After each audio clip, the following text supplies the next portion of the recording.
Pada kesempatan kali ini akan kita bahas materi mengenai fungsi dan parameter.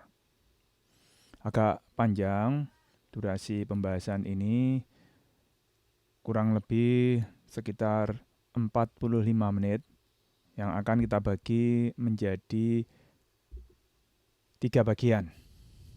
Karena kalau langsung 45 menit akan terlalu berat, dan kalau ada bagian-bagian tertentu yang harus diulang, agak sukar untuk mencari bagian itu untuk diputar ulang.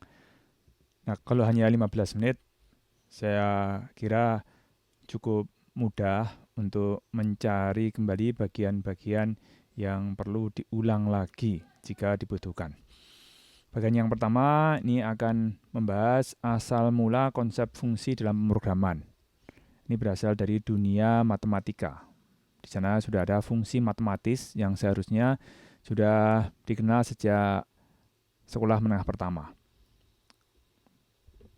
Sebenarnya di situ sudah ada konsep mengenai definisi dan pemanggilan fungsi.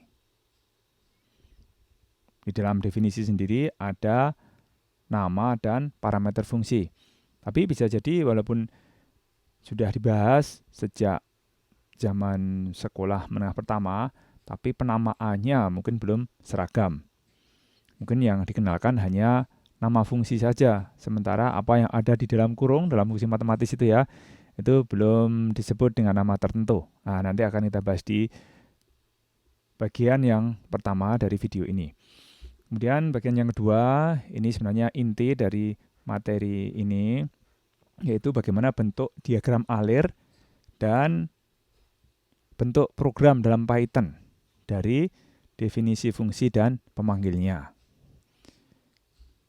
Kemudian yang terakhir adalah lingkup berlakunya variabel.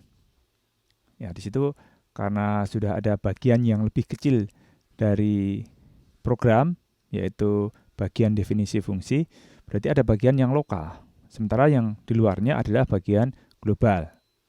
Maka nanti akan ada istilah variabel global yang berlaku global dan variabel lokal yang berlaku hanya internal dalam definisi fungsi itu. Nanti akan dibahas lebih detail di dalam video yang ketiga. Nah, termasuk di dalam video yang ketiga itu numpang pembahasan mengenai fungsi rekursi.